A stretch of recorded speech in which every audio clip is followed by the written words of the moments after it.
Please allow me to introduce myself. I'm a man of wealth and taste. I've been around for a long, long year.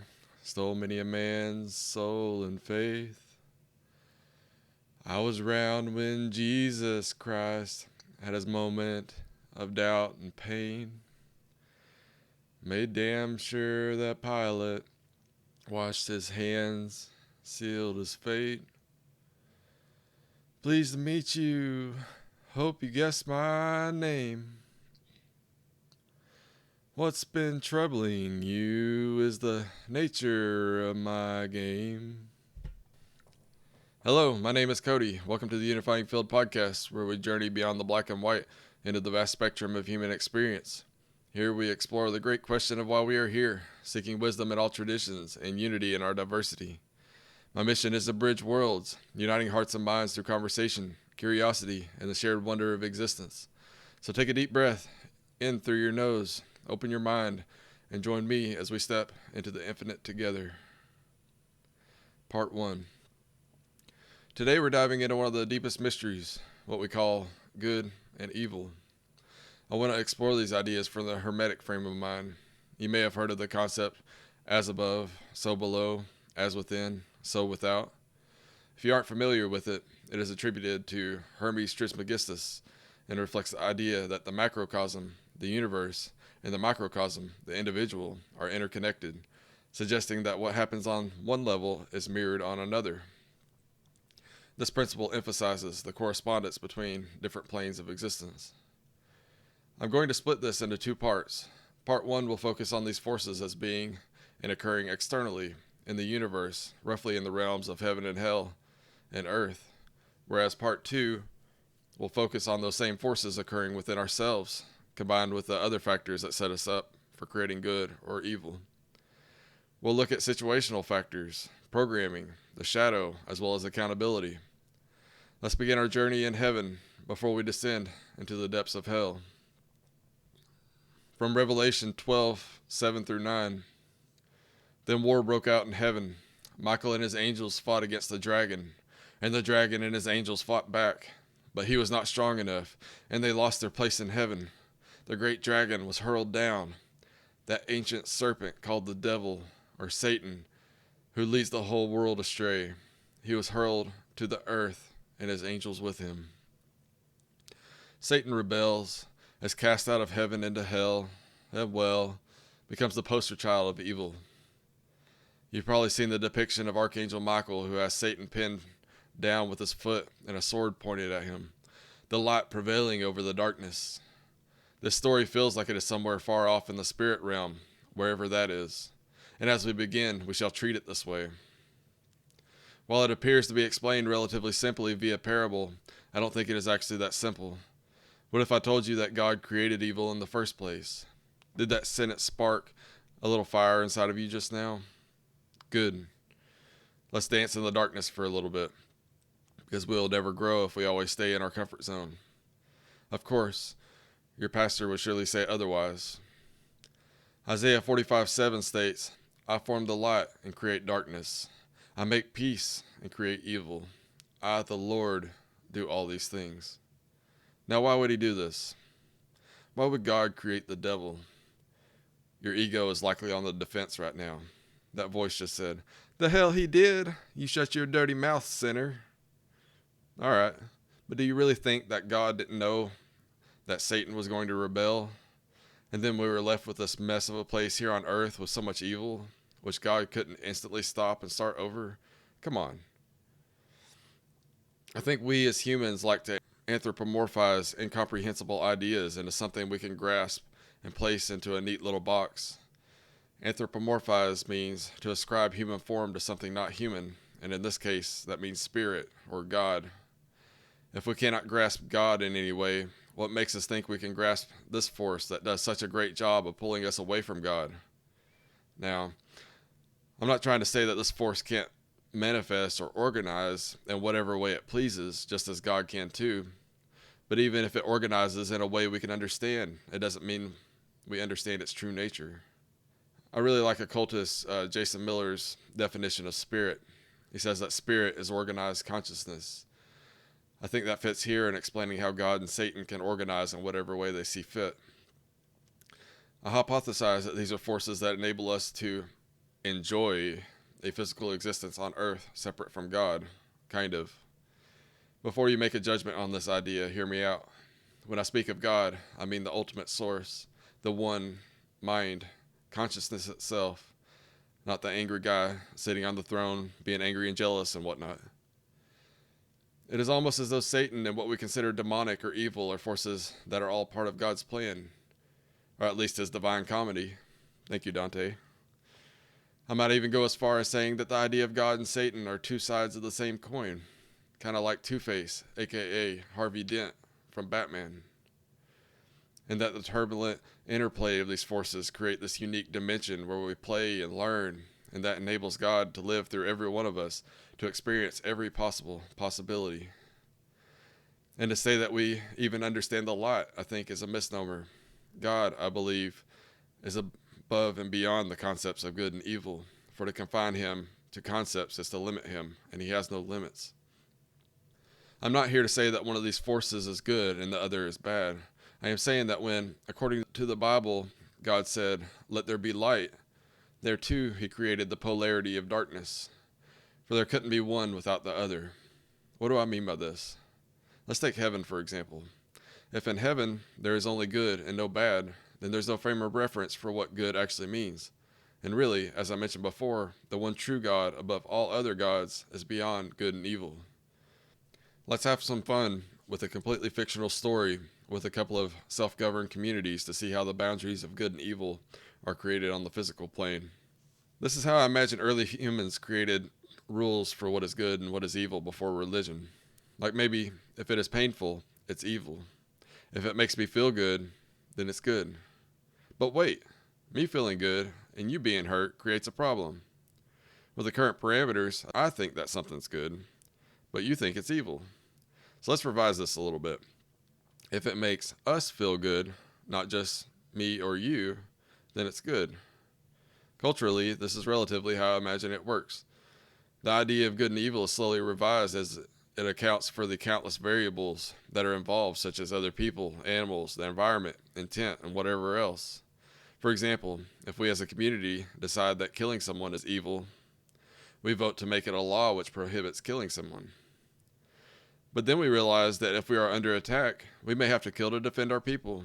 So we modify our law to exclude self-defense and war and decide to call the act of unnecessary killing murder.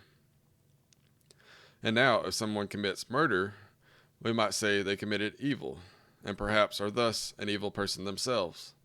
The problem is that the lines blur given the specific scenario. For example, say, we originally labeled someone who committed murder as being evil, but then we find out that they were avenging the murder of their loved one by taking out the murderer, then our perspective likely changes. So the lines are not all that black and white. Next, let's add a layer of religion, shall we? Someone in our hypothetical community wanders off into the woods, gets lost, and picks some mushrooms to eat for a snack. These mushrooms had a little more going on than expected, and the wildlife begins talking to them. An alien cyborg comes out of the sun and tells them that their community must sacrifice the firstborn child of every family in reverence to me, your God. Eventually they stop tripping and find their way back to camp. Everyone, gather around, please gather, for I have seen God with my own eyes. Everyone gathers around this person, and they proceed to tell about their experience and God's instructions. Someone in the crowd says, "But wait, we just agreed that murder is evil and made that a law." The crowd begins echoing agreement. Yeah. But it's not like we are killing for ourselves. We're sacrificing for God who demands this of us. Shouldn't we do what God tells us? They respond, "Well, that actually makes a lot of sense." And so they make an exception to the law. Murder is evil unless it is a sacrifice of a family's firstborn child to God. The community downstream from them began following the same laws that the God commanded of the other community. This community hunted as a unit, and all of the people went out in search of food together. During this time, a major earthquake happened, and the earth swallowed everyone from the first community. Not a single person nor animal survived the earthquake, but since the other community was off hunting, they were spared, and so they thought, well, they must have not followed God's rules and were punished for being evil. perhaps God regretted creating them because of the evil they were committing, and so the story began. And their God was praised for being such a loving, forgiving God. Their God was such a good God. Yes, I know there was some silliness to it, but this is for fun and contemplation. In case you missed it, there was some Moloch and Baal in there with the child sacrifices, as well as the story of Sodom and Gomorrah. So there we have it. We have learned the difference between good and evil, right? Wrong. This became a mess in a hurry. First off, today, the idea of human sacrifices is absurd. However, there still may be a group of people in this moment that may think that it is still considered good. So then the lines of good and evil are subjective and even transient, perhaps even blurry as new variables come into the mix. We think it's evil today, but another group could totally think it's good. Yet another problem that blurs the lines of good and evil is with the old gods of the Bible. Ashtoreth, Baal, Chemosh, Dagon, Marduk, and Molech, to name a few. One could argue that they were all designated as good to the people who worshiped them. Then one day humans labeled them as demons. This reminds me of how Enoch, the guy who was too good for earth and was taken up immediately to heaven in one strange line in Genesis? Well, Enoch became Archangel Metatron and was promoted to the highest ranking angel, the one closest to God who manages the book of life, promoted by humans. Okay, if anybody else is starting to realize now that I've created more questions than I have answered, I do apologize. Part 2. If you tuned in to the previous episode, I mentioned Jesus saying that the kingdom of God is within us. Could it be possible that hell is also within us? In this part 2, we will explore the battle of good and evil within us, the microcosm. Do you remember those old cartoons where there was a little angel and devil on the shoulders of the cartoon character?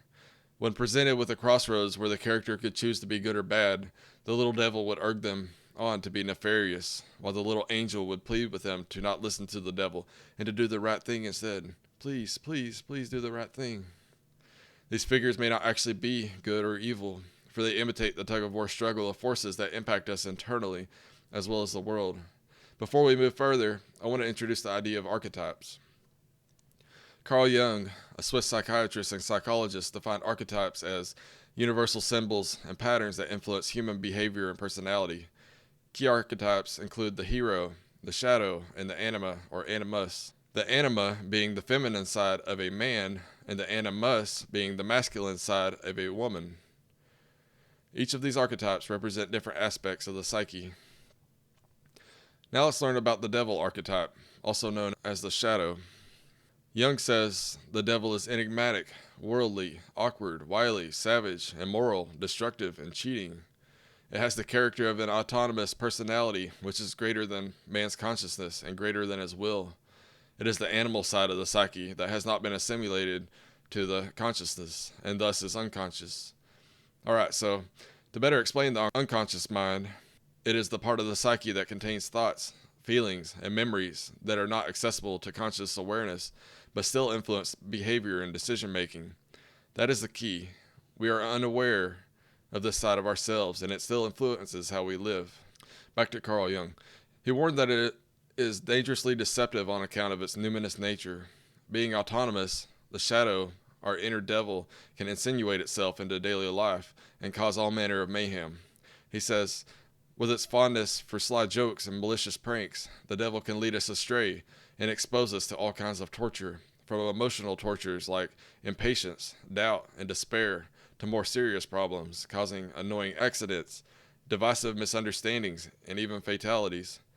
As a spoilsport, the devil is always sowing some seeds of mischief to test human beings, cheating and destroying God's good intention. Exploiting our weaknesses, seducing and tempting, the devil worships power and sows unrest and strife, all with pernicious results. Now it is said that we are born into this world as sinners and are punished to suffer for all of our lives, perhaps because God cursed us due to eating from the tree of knowledge of good and evil in the Garden of Eden. How sweet of God to do this for us, by the way. I am not going to go too deep into why I believe we are here today. I will in another episode, as today we're primarily focusing on the nature of evil. But for now, I will give you a hint at where my head is at. The one became two for the fun of becoming two, to eventually become one again. To sin means to miss the mark, roughly meaning we miss the mark of perfection. But sin does not make us evil. However, being born this way provides us the capacity for the evil, but also the capacity for good. Here are some examples of evil from the Bible. Revelation states, "But as for the cowardly, the faithless, the detestable, as for murderers, the sexually immoral, sorcerers, idolaters, and all liars." Galatians states, "Now the works of the flesh are evident: sexual immorality, impurity, sensuality, idolatry, sorcery, enmity, strife, jealousy, fits of anger, rivalries, dissensions, divisions, envy, drunkenness, orgies, and things like these." Whew. A lot of those, though not all, but a lot of them sounds like a lack of self-control, or temperance as I find it called in the Bible. Self-control of what, you might ask? A lack of control over the shadow aspect, aka the devil within, or a denial that it exists and the subsequent suppression of it. This is a good time to bring in a well-known biblical story. In Sodom and Gomorrah, beyond its literal interpretation of God punishing a wicked people, it can be seen as a struggle and triumph over the shadow self, which we tend to hide. As you can see in the story, the city dwellers seem possessed with their lust and violent nature. The way the story goes actually makes you feel embarrassed for how they were acting. This is indicative of the shadow, and the cities are representative of some of the aspects: greed, violence, self-indulgence. Rather than viewing the city's destruction as punishment, one could view it as the fire of purification and transformation raining down over those aspects of the shadow. Lot and his family were instructed to flee and not look back, to leave their old ways of greed, violence, and self-indulgence behind, and to rise the mountain of higher consciousness. The moment where Lot's wife looked back and turned into a pillar of salt shows the dangers of clinging to the past. This is all representative of the alchemical process of bettering ourselves. You might ask, why must there be this shadow aspect of ourselves that has the capacity for evil? It is what enables the physical world to exist as its own thing. It provides the illusion of separation that provides an opposing force to the good that enables us to move within the boundaries of good and evil and have some kind of a free will or independent existence. It also enables us to be creative, or else it would just be the one I spoke of before. The one, aka God, before creation. And what is the fun with that? As I mentioned earlier, I think this is all for fun, but on a different perspective, though life is horribly difficult at times for us experiencing it. I want to look at the idea of separation for a bit. What do I mean by separation? Separation means I am over here and you are over there. Yes, technically I am in one body and you are in another body. But this is an illusion that keeps us divided. Instead of asking what makes us all the same, the devil within wants us to only see how we are different in order to maintain divisiveness. Even though we maintain this force that opposes God, we still maintain the spark of life from God that keeps us connected. While I offered the idea of hell being located within ourselves, Jesus said that the kingdom of God is within as well, and that, I believe, is our connection to each other. I think that's what Jesus means when he says in Matthew 25, verses 41 through 46, "Then he will say to those on his left, 'Depart from me, you who are cursed, into the eternal fire prepared for the devil and his angels. For I was hungry, and you gave me nothing to eat. I was thirsty, and you gave me nothing to drink. I was a stranger, and you did not invite me in. I needed clothes, and you did not clothe me. I was sick and in prison, and you did not look after me.' They also will answer, 'Lord, when did we see you hungry, or thirsty, or a stranger, or needing clothes, or sick, or in prison, and did not help you?' He will reply, 'Truly I tell you, whatever you did not do for the least of these, you did not do for me.'" Alright, so separation, I feel, is an important aspect of the shadow self, aka the devil within. Not only does it encourage us to operate selfishly, which is not a great quality, it also helps with survival in this harsh environment. Before we discuss survival, I want to spend a moment on knowledge, or rather awareness, in the Garden of Eden. "And the Lord God commanded the man, 'You are free to eat from any tree in the garden, but you must not eat from the tree of the knowledge of good and evil, for when you eat from it, you will certainly die.' Now the serpent was more crafty than any of the wild animals the Lord God had made. He said to the woman, 'Did God really just say, you must not eat from any tree in the garden?' The woman said to the serpent, 'We may eat fruit from the trees in the garden, but God did say, you must not eat fruit from the tree that is in the middle of the garden, and you must not touch it, or you will die.' 'You will not certainly die,' the serpent said to the woman, For God knows that when you eat from it, your eyes will be open, and you will be like God, knowing good and evil." When the woman saw that the fruit of the tree was good for food, and pleasing to the eye, and also desirable for gaining wisdom, she took some and ate it. Yes, I know what it says, but I also think it is deceptive, especially considering we do not know who the serpent in the story is. In my opinion, the story of the Garden of Eden isn't the story of how we fell from grace and were left to suffer hardship for the rest of our lives. The Garden of Eden is the story of how we became aware of our human nature. This is the story of how we learned that the stories talked about in the Bible are not outside of us. This battle is the good and evil aspects of ourselves pulling us back and forth, like a rag doll in this mess we call life. Let's check out a real-world example of this. A person may be in an abusive relationship. Perhaps their partner is physically beating them, and they think they are in a relationship with somebody who loves them, and when they are beaten, they think that it was their fault for being out of line, or that their partner is just like that when they drink too much, and otherwise it's no big deal. From the outside looking in, others can see the truth and have likely tried to get the victim to understand what is truly happening. It's just not usually so easy to shatter the glass of the story we are fixated on. Our stories that we call true become like this snow globe that we live within, and that becomes our truth, while others around us can see what it actually is. Hey, wake up! This guy is a piece of shit. Get out of there. He does not love you. He's going to end up killing you. Then hopefully someone helps you finally see that it is all a lie and the person you are with is actually horrible, and you need to get out now. Alright, I know that was a little heavy, but personally, I think the truth will set you free. From John 8, to the Jews who had believed him, Jesus said, "If you hold to my teaching, you are really my disciples. Then you will know the truth, and the truth will set you free." If we look at the Garden of Eden as God punishing us for eating of the tree of knowledge of good and evil, then we shall live our lives unconsciously while letting the shadow, our inner devil, to rule over our lives. You don't have to look far to see countless people's shadows running rampant, causing so much pain and suffering. It's time to wake up to the truth about ourselves. And while these forces cause us to wreak havoc on the world, they aren't necessarily bad. Again, it's not all black and white. In a world where everyone's eyes are closed to the knowledge of the truth, it might be helpful to maintain this illusion in the beginning, or else you might find yourself overrun by everyone else who is asleep. We must first learn to survive in this world. Let's create a basic example. You wake up alone on an island with no memories and no other humans. All you have is the island and the vegetation and the animals and the ocean. Well, at some point your stomach is going to tell you that you are hungry. Now you may have to kill an animal to survive because you're hungry. If it rains or you find your skin is burning painfully by the sun, you will likely decide to build a shelter. If the animals leave because the temperature drops in the wintertime, you may have to store up food and supplies for those days. You may have a natural urge to mate with a partner because otherwise you'll be the last human and all will die with you. These are naturally programmed survival instincts, the animal side of the human being. Now, when we find ourselves in modern society with adequate shelter, food, and everything else, we might find ourselves dealing with an urge to go after more and more. And here lies the problem. This is where self-discipline or temperance comes to play. Today's world actively offers an overabundance of pleasure-filling solutions and encourages us to partake. I'm even willing to say that the world economies are counting on us to be undisciplined.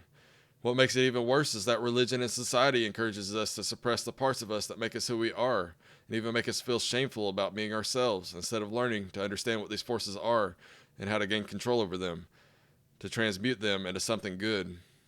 This is the way we live when we are asleep. So let's wake up a little bit so we can see the truth.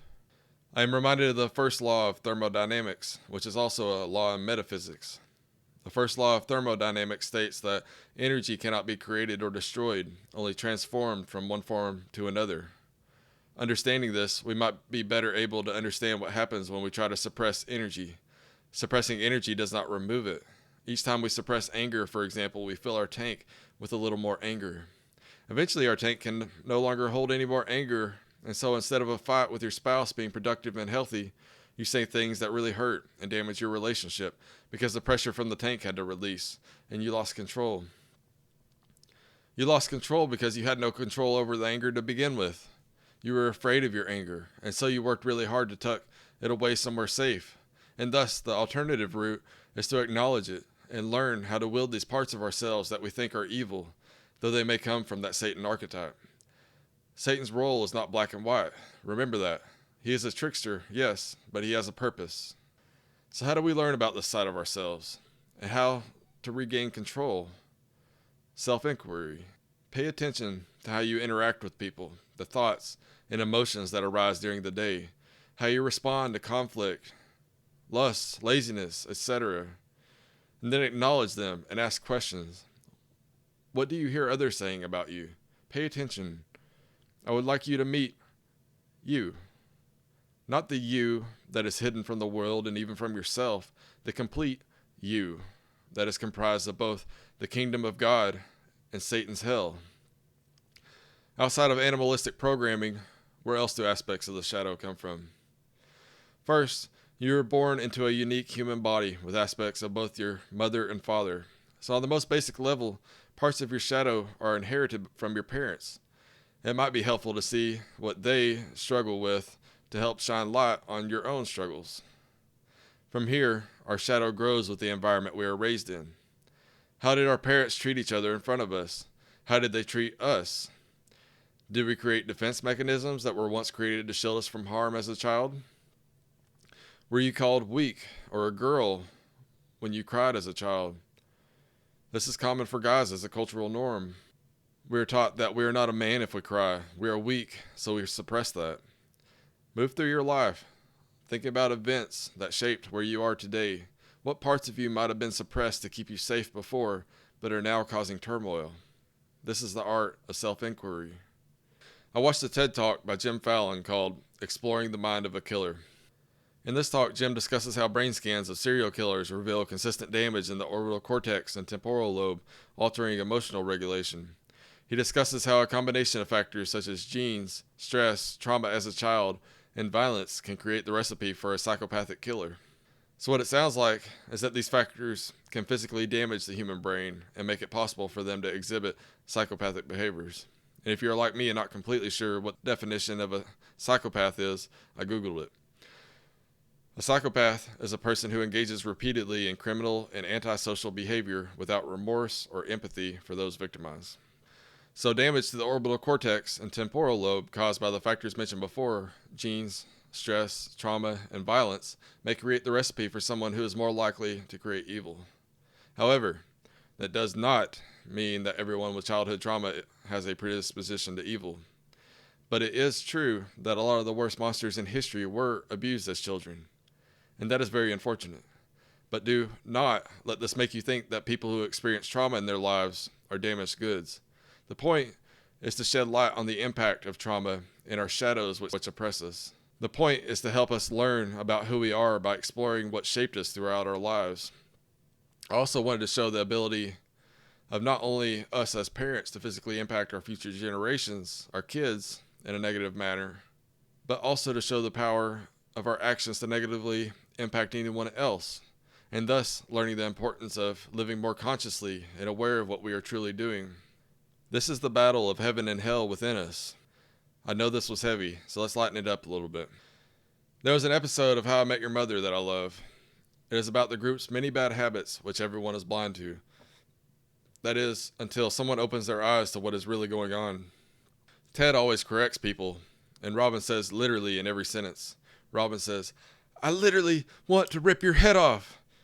And Ted responds, "You mean figuratively?"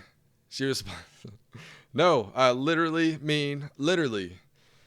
Marshall sings everything that he does all the time. And the sound Lily makes when she chews food is like cufflinks going up a vacuum cleaner.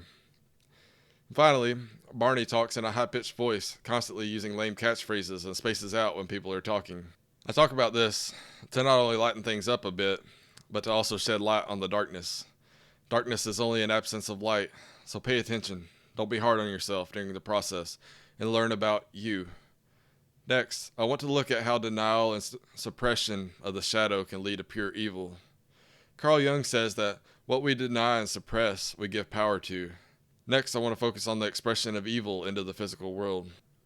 I watched another TED Talk by Philip Zimbardo called The Psychology of Evil. There he documented a real-world trial case where U.S. Army soldiers had tortured Iraqi combatant prisoners and photographed everything that they did to them in Abu Ghraib. without any type of oversight while they were watching the prisoners. He discussed the 7 social processes that grease the slippery slope of evil, as he says, and they are as follows. Number 1, mindlessly taking the first small step.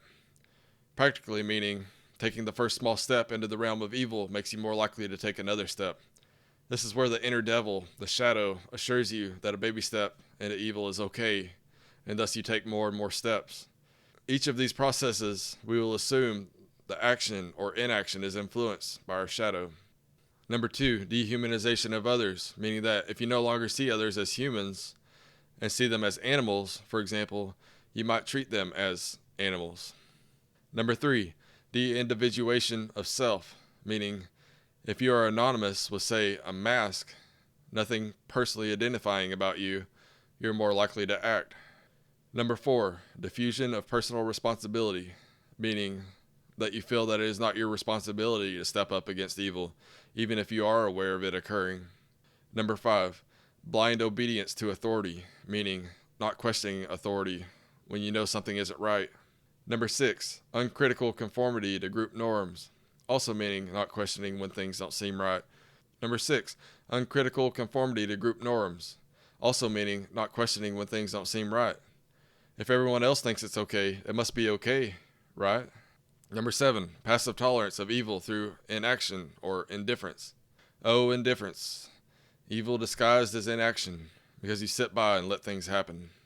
And a bonus social process, number 8, in new or unfamiliar situations, meaning when you are in a new situation and your normal morality and habitual response patterns don't work and are thus disengaged. He discussed how situations have the power to do 3 things. The very same situation that can inflame the hostile imagination and those who become perpetrators of evil can also inspire the heroic imagination in others of us, or render most people passive bystanders and guilty of the evil of inaction. So this gives you an idea of how evil arises in the world when we allow the shadow the power to make choices for us. John Doe found himself on trial after being arrested for burglary from Target. In a courtroom, the defendant's lawyer stands and says, "I now call to the stand the demon, Velfor. Velfor, you are known to tempt humans to steal. Wow, it says here that you're even known as the Duke of Thieves. Did you or did you not possess my client, Mr. John Doe, and cause him to shoplift from Target?" Silly, right? If you commit the act, it doesn't matter what force might have possessed you. Therefore, accountability for evil lies not in Satan or his mischievous band of demons, but in the individual whom the forces influence. Similarly, good forces can inspire someone to perform good action, but the individual must act on these inspirations to create good. Each of us has the capacity for both, though we are not forced to act on them. This might be where the idea of free will falls into place, and I think capacity is key, as I'm not convinced that anyone is born good or evil, but that the capacity for either, combined with situational and biological factors, as well as our choice to act, is what creates good or evil. After all, while God may have cast Satan from heaven for being rebellious, it is you that actually brings good or evil into the world. Mahatma Gandhi said, "Be the change you wish to see in the world." My understanding is that to create change in the world, we must first learn to first understand and then direct those forces. While the devil within us works to keep us fixated on how we are different instead of the same, he also provides us with tools that can be used for creating good, and learning to work with this energy enables us to become whole human beings. For what is going on within us, we express outwardly into the world. While we have the capacity for great evil, disgusting, horrific evil, we equally have the capability for amazing good. The microcosm, us, expresses what's inside us, controlled or not, outwardly into the macrocosm, the universe. As above, so below, as within, so without. Just as every cop is a criminal, and all the sinners saints, his heads, his tails, just call me Lucifer, 'cause I'm in need of some restraint. So if you meet me, have some courtesy, have some sympathy, and some taste. Use all your well-learned politics, or I will lay your soul to waste. That was the Sympathy for the Devil by the Rolling Stones. Thank you for joining me on this journey today with the Unifying Field podcast. We've touched on just a fraction of the vastness that connects us all, but remember, the exploration never ends. Keep asking questions, keep seeking answers, and stay curious. As we part ways, may you carry a little more wonder, a little more peace, and a renewed sense of connection with the world around you. Until next time, take a deep breath in through your nose, question everything, and remember, the infinite is always within reach. Please like and subscribe, and share with anyone you think may enjoy this type of content.